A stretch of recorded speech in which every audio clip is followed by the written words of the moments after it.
দিনটা ১লা জানুয়ারি, সাল ১৮৮৬। এমনই এক পৌষ মাসের শীতের দিন।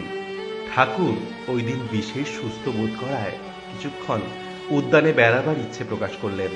সেদিন গৃহস্থ ভক্তগণ দুপুরের পর উদ্যানে এসে উপস্থিত হতে লাগলেন। ঠিক ৩টের সময় ঠাকুর উদ্যানে বেড়ানোর জন্য ওপর থেকে নিচে নামলেন।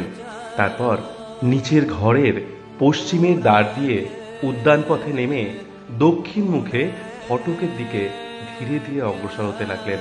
ঠাকুর গিরিশ, রাম, অতুল প্রভৃতি কয়েকজনকে পশ্চিমের গাছের তলায় দেখতে পেলেন। তারাও তাকে দেখতে পেয়ে সেখান থেকেই প্রণাম করে সানন্দে তার সামনে এসে উপস্থিত হলেন।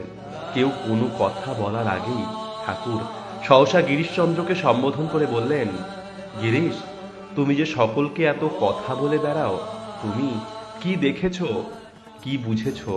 গিরিশ তাতে বিন্দুমাত্র বিচলিত না হয়ে তার পায়ের সামনে নতজানু হয়ে বসে ঊর্ধ্বমুখে করজোড়ে গদগদ স্বরে বলে উঠলেন, ব্যাস বাল্মীকি যা রিয়াত্তা করতে পারেনি, আমি তার সম্বন্ধে অধিক কি আর বলতে পারি।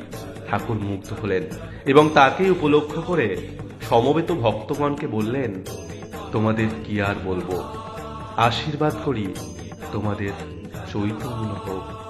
জয় ঠাকুর।